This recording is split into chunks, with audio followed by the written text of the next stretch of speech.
What's up, ladies and gentlemen? It is Kevin Jackwith with the Cage Review and Cage Nation. I just got done watching Monday Night Raw.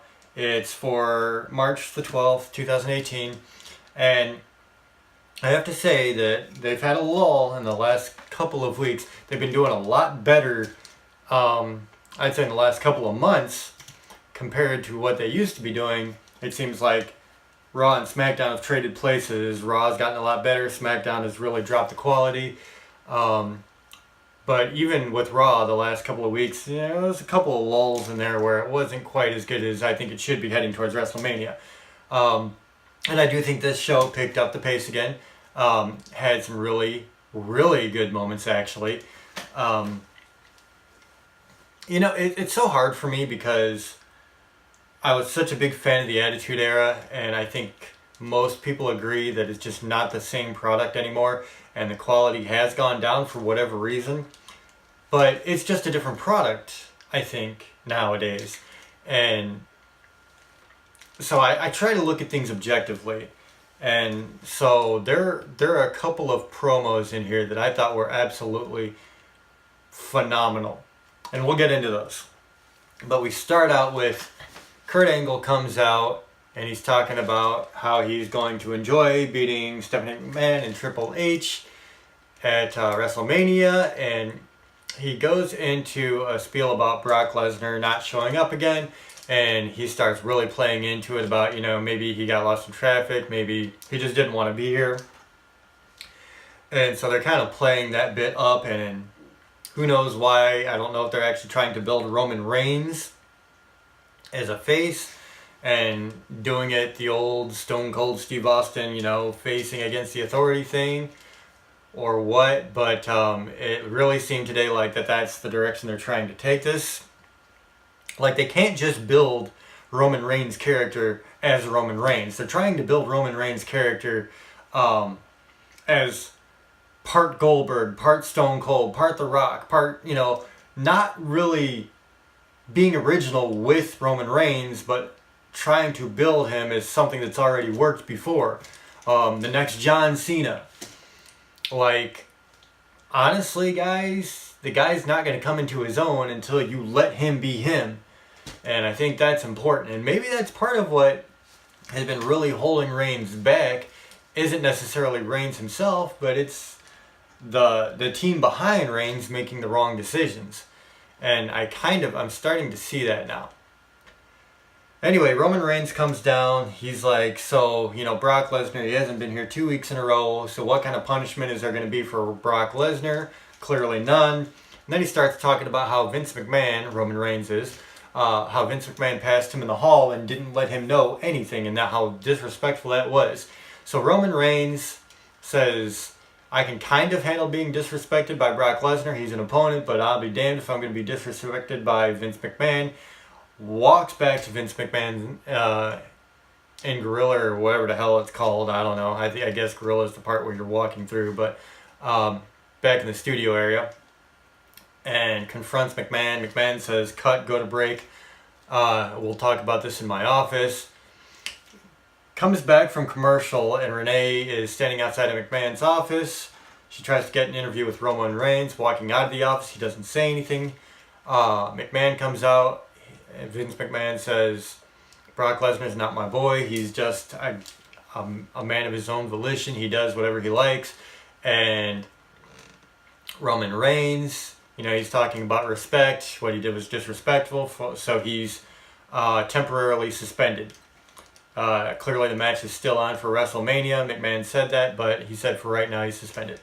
So that sets up tonight. Then you cut to Sonya Deville, Absolution, coming down to ringside. And then you cut to commercial again, come back, and it's now Sasha Banks coming to the ring to face Sonya Deville of Absolution. And Bayley is at ringside. So the match is going on. Pretty good match. Sonya Deville, I think that given enough time, she'll be really good. She held a decent match with Sasha. I've been very vocal about how high I am on her wrestling ability. So definitely a decent match. Um, there are a couple of parts there where it looked like I forget the other name. Is it? I don't think it's Mandy. Well, I guess it is Mandy Rose. Yeah, has to be Mandy Rose. Mandy Rose jumps up on the apron, and Bailey actually pulls her off. So it looks like Bailey has got Sasha Banks back. But when the match is over, uh, Banks wins clean over DeVille, and then Bailey just walks away from the ring. Okay, match is over, just leaves. So Bailey, she's walking out. Sasha Banks is looking at her, kind of confused look on her face. Then Absolution comes in, jumps Sasha Banks, and Bailey just doesn't do anything, keeps walking. So that was kind of the setup there. So after that, cut to break again, come back, and you have Miz coming on with Miz TV, and his two guests are his two opponents for the Triple Threat WrestleMania, which of course is Seth Rollins and Finn Balor. And it immediately starts out with The Miz is trying to turn Balor on Seth, and vice versa. And he starts out with Seth Rollins, and Seth is like, that's not going to work. And then he turns to Balor, and Balor's like, that's not going to work. And then the guys just start having the spiel about who's going to win at WrestleMania.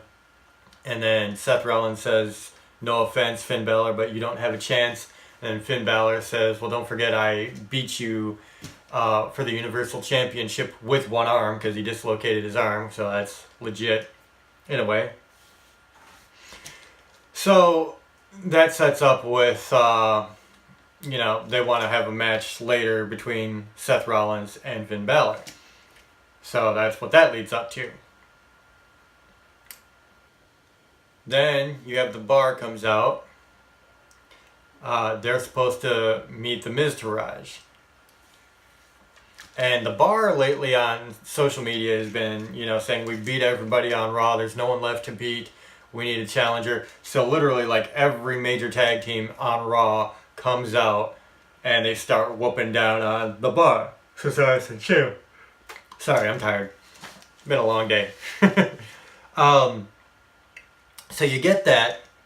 And then, like I said, you have literally every team. You have Miztourage, Bo Dallas and Curtis Axel. You've got the Revival, Gallows and Anderson, Titus Worldwide, even Heath Slater and Rhino. So they all come out and they're, whooping down on the Bar. Cesaro finally escapes out of the ring and through the crowd, and Sheamus escapes up the ramp. So then they cut back and they say John Cena's coming up next with a promo. So here comes John with a promo.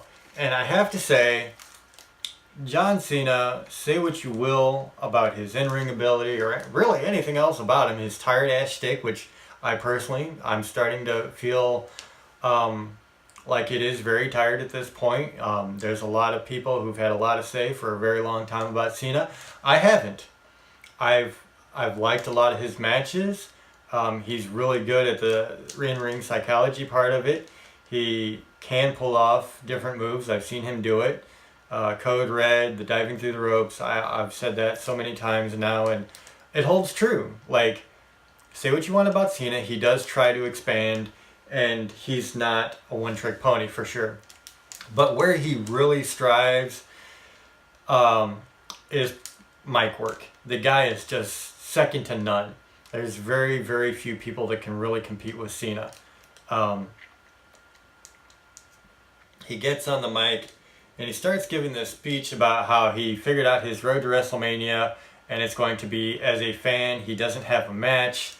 Then he literally goes into the fans. He goes into the crowd, takes a sip of a dude's beer, and he starts, getting the crowd to chant, "This is awesome," and yada, yada, yada. Has a little fun with "We want Roman" or something like that, and the crowd just boos.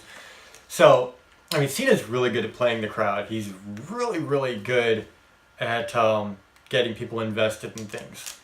So he comes back to the ring and he's talking about, there's one thing maybe he shouldn't do, but can he really get in trouble since he doesn't have a match at WrestleMania anyway? And then he challenges The Undertaker.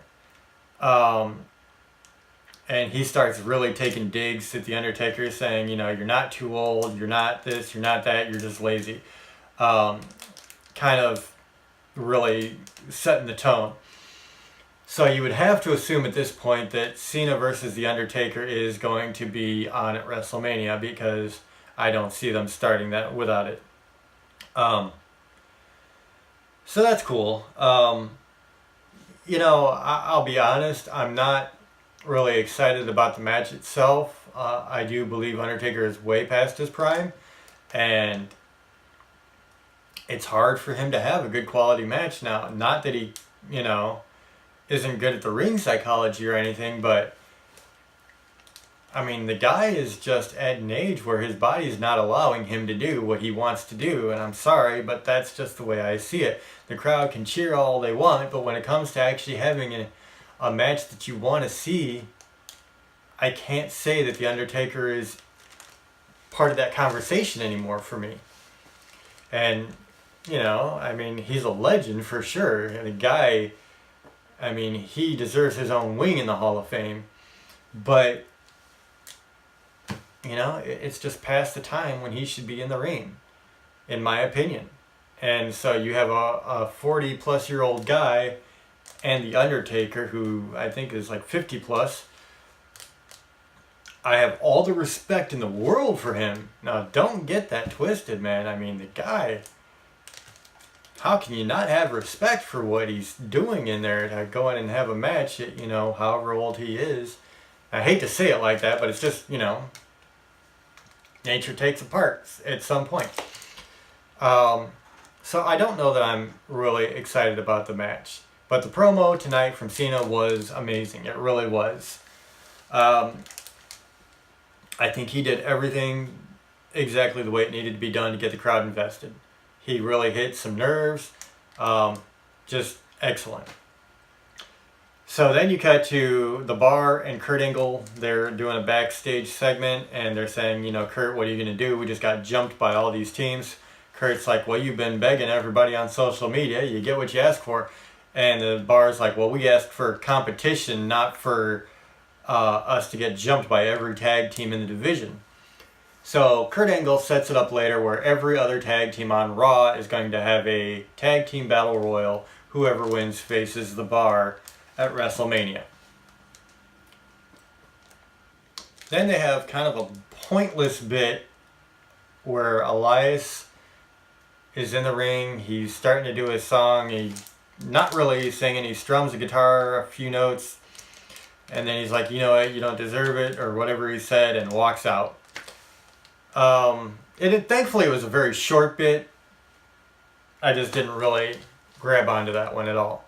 So, from there, it's talking about Strowman backstage saying, how is it that I destroyed Elias last week and I don't have any opponent for WrestleMania? And he's like, don't worry, I make my own way. And so you're getting the feeling that Strowman's going to do something to get to WrestleMania. All right. So that's where that leaves off. Then you come into the Rollins-Balor match. And this match is everything that you would think it would be from Rollins and Balor. They're both really, really great in the ring. They're highly athletic. They can build a match very, very well. So it was great. This was a pay-per-view worthy match on Raw. And they really kept me invested a lot in this match. And the short version is at the end, Balor is on the top rope. He looks like he's going for a coup de grace, but Seth Rollins, just cat quick, jumps up on the top rope, does the superplex, and it looks like he's going to go into the Falcon Arrow type thing or whatever it is. And literally after they hit the mat, after the superplex, and Seth starts to roll Balor back up for the next move, Balor rolls him into a small package and pins him and gets the win over him. So, great match, good spots all the way through, really cool ending, I thought. That was really well done with the ending of the match. Balor gets the win, and so now we have, that sets the stage for WrestleMania with those two and The Miz involved in that triple threat. Then they do a promo package. They've been doing the Andre the Giant Memorial Battle Royal in the last few years. I think maybe 3 years, maybe 4. And the Andre the Giant Memorial Battle Royal just wasn't catching any steam. I don't know that anybody was really invested in it. And it didn't last but a few years. So now they're introducing the Fabulous Moolah Memorial Battle Royal. And they did a promo package about Fabulous Moolah and how she was a trailblazer and really set the standard for women in wrestling back at a time when women in wrestling was really looked down upon. So it was a cool package. And I'm kind of glad that they're giving the women the stage for the Battle Royal this year, honestly. I think with the Royal Rumble, they did a good job. And this is going to be Raw, SmackDown, and NXT for the Battle Royal. So there's definitely potential in that. There was potential in the Andre the Giant Memorial Battle Royal too, but unfortunately they kept putting in nobodies. I mean, people that didn't really matter in the grand scheme of things, so of course, nobody cared. So hopefully they'll actually have a lot of women that we care about as wrestlers in here to compete in this thing, and that'll give it a little bit more stakes. And then they have a package with Angle, Rousey, McMahon, Triple H, talking about their fight. And I've said before, I don't like that. Well, A, they said Rousey was going to be at every Raw before WrestleMania. She wasn't at this Raw. And B, with these packages, you could do better by actually having the people there cutting promos or building up in a different way instead of rehashing what you've already seen. And I've been big on that, especially leading into WrestleMania. You need to use your time and your characters wisely. And I don't feel that these promo packages really use time wisely. Get your wrestlers out there. Get their faces out in the ring. Have them in some action. Do something different. To me, these are just lazy fillers, honestly. So there was the promo package, which was a decent promo package, but compared to actually having the people there, not good. So then Charlie interviews Asuka. Asuka is here on Raw, and she's talking about why Asuka would challenge Charlotte. And of course, as soon as Asuka starts to talk, she immediately gets interrupted by Alexa Bliss, saying that there's a language barrier there and blah, blah, blah, and that Asuka was smart for having chosen Charlotte because she knew Bliss would beat her. And Mickie James was with Alexa Bliss, and they were going back and forth with, jabs at Asuka. And so Asuka's like, I can beat you. I've beat you before. I'll beat you again. I can beat you tonight. And Alexa Bliss was like, I got somebody for you. And they were both pointing towards the ramp area, thinking maybe Nia Jax. She didn't show up, so it turns into Mickie James versus Asuka. And that was a pretty good match, but there was also a really good spot where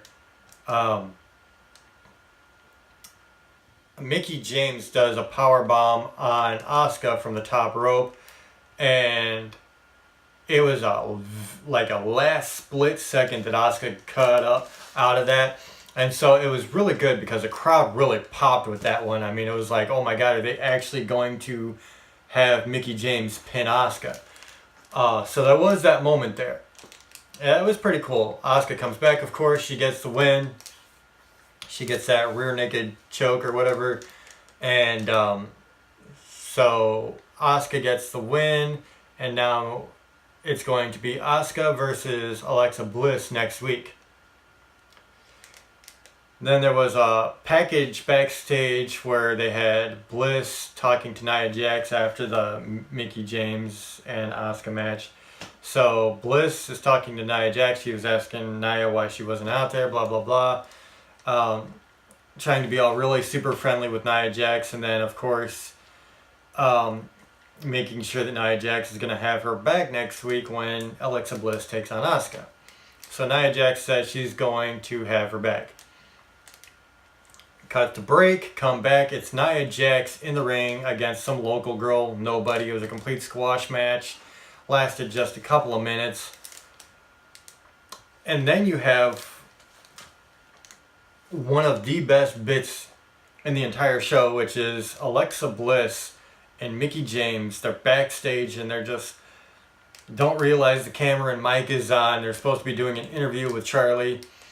And so it's on the Titantron, everything that they're saying, and Nia Jax is still in the ring, and they're talking all this mess about Nia, how, nobody likes her, and she's a big girl, and, she's definitely not made to be as good as Bliss, and just really tearing her down. And then Charlie comes to the back and says, everybody can hear every word you're saying, the mic is on. At which point, Mickie James and Alexa Bliss freak out and take off running out the back door. Nia Jax is already walking up the ramp, goes to that locker room where Bliss was and starts tearing everything apart. So it's going to be really interesting to see what happens with that. Looks like they might be going for Nia Jax versus Alexa Bliss at WrestleMania, maybe? I mean, you've only got 4 weeks away, and since you're just starting a build, you would think that that's where it would go. So, looking like Jax and Bliss. One thing I do start to find myself liking about Nia Jax is the emotion she evokes when she's doing promos where she's got to be sad or she's got to be angry, things like that. I think that there's a genuine emotion that she pushes through. And I do like that. I will give her credit there. I've been very hard on her in-ring ability, and I still am. And I still am concerned for the people she wrestles with. Because, when she gets tired, it's hard for her to pull off these moves correctly. And it does put people's bodies in danger. But I will say that as far as these promos go lately, she has been doing a good job pushing the promo work. After that, you have Bray Wyatt doing a promo saying he's going to accept the challenge of Matt Hardy for the Hardy Compound. I originally thought that they were going to do this at WrestleMania. I mean, come on, it's the Hardy Compound finally hitting WWE. I think that's WrestleMania worthy. I think it would be great. But no, they're going to do it next week on Raw. So, I don't know what to think about that. But next week, Matt Hardy versus Bray Wyatt at the Hardy Compound. I'm definitely going to check that out. I'm super excited about it. So, we'll see what happens. Hopefully they do it right. And that leads us to the end of Raw, which is the tag team elimination match. So you have Bo Dallas and Curtis Axel, The Miz Taraj. You have The Revival. You have Gallows and Anderson. You have Titus Worldwide. You have Heath Slater and Rhino. And they're all in the ring, and then Braun Strowman's music hits. And he literally interjects himself into a tag team elimination match by himself. He is his own team. And of course, you have spots where all the teams are going to gang up on Braun Strowman and try to take him out of the equation. They had a bit where they got Braun out of the ring and they were just hitting him again and again and again with the stairs leading up to the ring. And of course, at the end, Braun Strowman, he proves himself beast. He literally throws everybody over the top rope, and Braun Strowman wins the tag team battle royal. So it's going to be really interesting to see how that plays out. Are they going to make him get a partner? Are they going to let him face the bar by himself? I mean, there's a lot of things they could play with as far as that goes. So kind of a cool way to end. You have an answer that just brings more questions. Okay, Braun Strowman wins this. He's supposed to face the bar now. But how is that going to work? So something cool to kind of leave off with and build up some questions for next week. So, I mean, overall, this was a much better Raw. I think that it was kind of cool the way they got the crowd to pop when they, Roman Reigns is temporarily suspended. The Sonya Deville Sasha Banks match was decent. The Miz TV segment was decent. The bar thing, it was alright, you know. I mean, it wasn't bad, but it wasn't anything that really grabbed me. John Cena promo was just really spot on, and I can't hate it. It is what it is. The guy did good, so Kurt Angle in the bar backstage, it built up for later tonight, which builds up for WrestleMania. Can't hate that. Strowman's bit afterwards kind of did the same thing. The Finn Balor Rollins match was really good. I like the Moolah thing. I think that's kind of a cool next step as far as like the Battle Royal that they do at WrestleMania. Let the women do it once. I think that's a great idea. Didn't like the package just because it was a promo package for Rousey, Angle, McMahon, and Triple H. I would have liked to have seen the people there building up the story themselves, playing to the crowd. But whatever, that's nitpicking. The Alexa Bliss, Mickey James, Asuka bit was good. Alexa Bliss is just magic on the mic. Asuka versus Mickey was a good match. The Nia Jax, Alexa Bliss whole thing after the Nia Jax match was really good. And the last match was really good. So, I mean, you can't really hate it. I'd probably give this a good 7.5 to 8 out of 10. I think it was a really good show overall. And like I said, I try to put things in perspective because when you compare today's product to, the Attitude Era, there is a separation there. And so, like I said, it's just a different product nowadays. So I think for the product that it is today, this was a really good show. And, they did some good building, so I like that. Definitely a step up from last week and the week before, I think it was. So that's my take on Raw. If you guys saw it, let me know what you think in the comments. Let me know what you think about Strowman winning the Tag Team Battle Royal. I'm really interested to see what you guys think about Lesnar versus Roman Reigns. I'll be honest, I'm not that invested to it, and this is supposed to be one of the main events, if not the main event. And it's like one of the matches I care about the least on this card right now. The Intercontinental Championship match to me is better right now than this is going to be. The Tag Team Championship is going to be better than this is going to be. The SmackDown, WWE Championship is better than this is going to be. Asuka versus Charlotte is better. So I'm really interested to see if anybody else is really invested in Lesnar versus Reigns, because I'm not. It's almost a given who's going to win. And I think they're doing everything wrong to push Roman. And at this point, I'm not even blaming Roman. I'm really not. I think in the last few weeks, he's cut some really good promos. And, you can't hate on somebody that's getting better and doing good work. So that's where I'm at. Ladies and gentlemen, this has been Raw for March 12th, 2018. My name is Kevin Jackwitz. Cage Nation out.